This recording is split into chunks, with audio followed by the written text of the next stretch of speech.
Hi, my name is Tanner Buchanan. Hey, my name is Sholo Maridueña. And I'm William Zapka. Hi, I am Mary Mauser.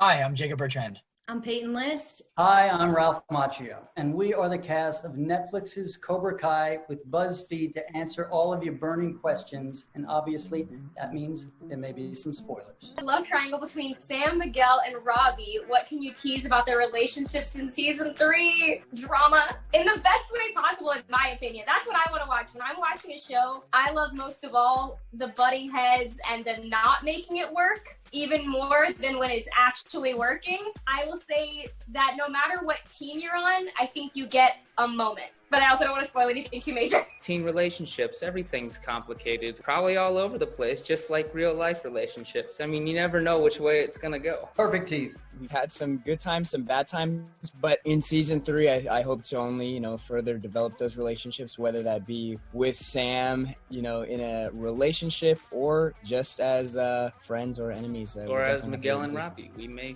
Exactly. Or Miguel and Robbie, yeah. You think Sam belongs with? Actually, neither one of these guys, I think. I think they're both bad news. They got a long way to go. They got to figure their stuff out. They have some growing. If I was Daniel LaRusso, which I'm not, but if I was, I would prohibit Sam from seeing either one of them until college.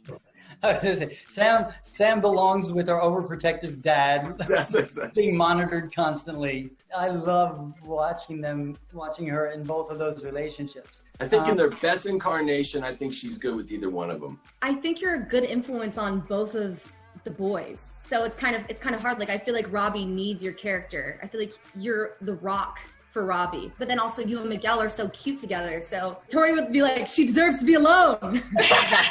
I gotta stick up for my boy Miguel, He was the day one. I mean, yeah, Robbie does need a rock, but talk to your dad, bro. Let Miguel hang out. Shots fired. Dang. Sort out your drama in therapy, Robbie, okay? That's probably true. It's like, it's not Sam's job to fix you, okay? Season 2 ends on a huge cliffhanger.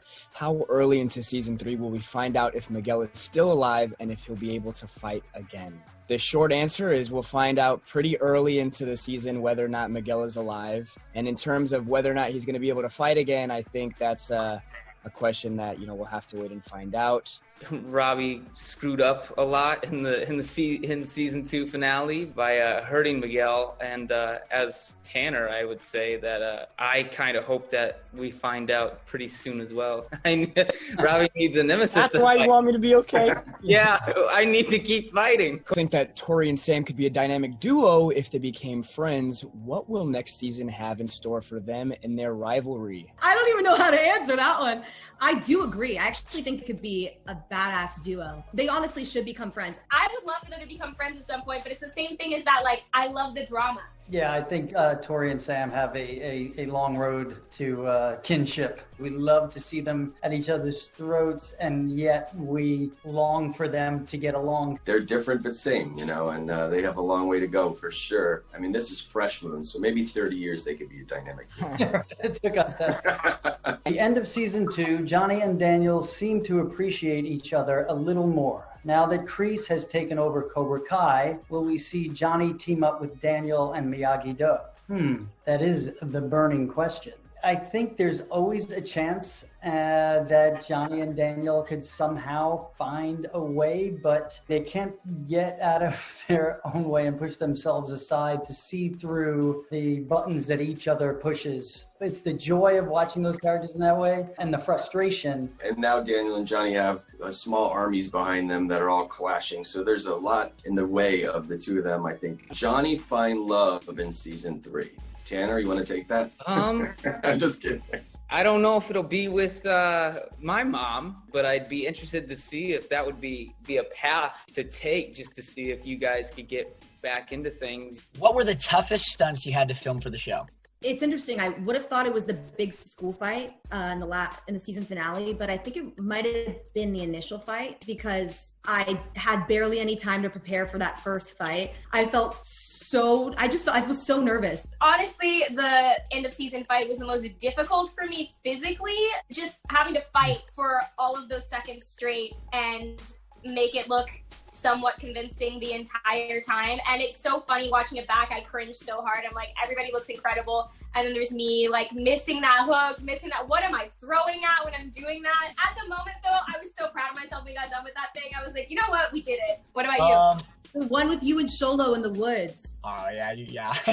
When it was freezing cold, I don't even know how your bodies were even working. It was just slippery. The ground was like kind of muddy. He had these really fast punches that he had to block, and just getting the timing down on those was really, really hard to get down. And also, we were just so freaking cold. Johnny and Robbie have also started to reconnect. What will season 3 have in store for their father-son relationship? And will the Russos get in the way of it? I love our last scene in the parking lot. Tanner and I talked about this the whole time we were shooting because, you know, it was this estranged father-son relationship, and he'd walk by and I'd see him with Daniel, and I'm like, I'm going to rope you into Cobra Kai and everything. When we finally got to the end where they, you know, things seemed to be getting on track, and we had the moment outside of school before the accident, you know, that's the beginning of where they can start, you know, and now we have a little bit of a train wreck at the end of what happened. That's, to me, the biggest hole in Johnny's heart is trying to get to his son. I agree with that too, because I believe that scene in the car, I believe that's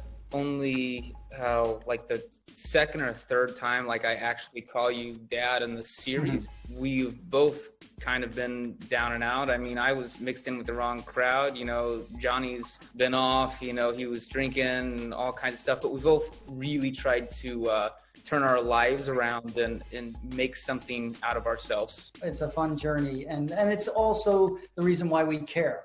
We care for those father-son relationships, which were ingrained in the theme of the original Karate Kid as much as it is Cobra Kai. Can we expect to see any more Karate Kid cast cameos? I played the 5th. That's all I'm going to say. I think people will be happy, but not necessarily in the ways that they expect. We know a lot about Johnny and Daniel's backstories now, and we saw a little bit of Hawks during season 2. Will we get to learn anything new about the characters during season 3?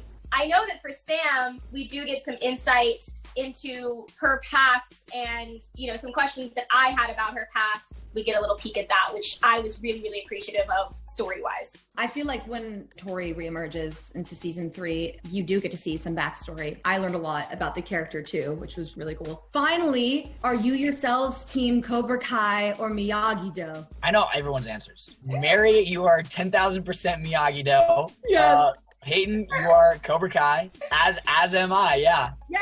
Like, if I were just a student at West Valley High and I saw the Cobras, like, taking over the school, I'd be like, yes, I want to be that person. That's so sick. And then I would walk into Cobra Kai and immediately be like, yeah, this is not for me, thanks. And then I would go find myself Miyagi-Do. I mean, what's funny is I feel like my, like, aesthetic and my lifestyle is all very, like, hardcore, badass Cobra Kai type of person until you speak to me. And the second I open my mouth, Miyagi-Do all over. Because I knew Jacob before, and that was basically the only person I knew. I mean, when he talked about Cobra Kai, he genuinely seemed like he was a part of Cobra Kai. I was a little concerned. He really deeply cares about Cobra Kai. I've never seen someone so into it. No, but then as the season went on, second season, I started filming, I started getting like, oh yeah, screw the Miyagi-Dos. Like, Ralph and William, what's it like to have a totally new generation of fans who didn't grow up with the Karate Kid, but are now obsessed with Cobra Kai?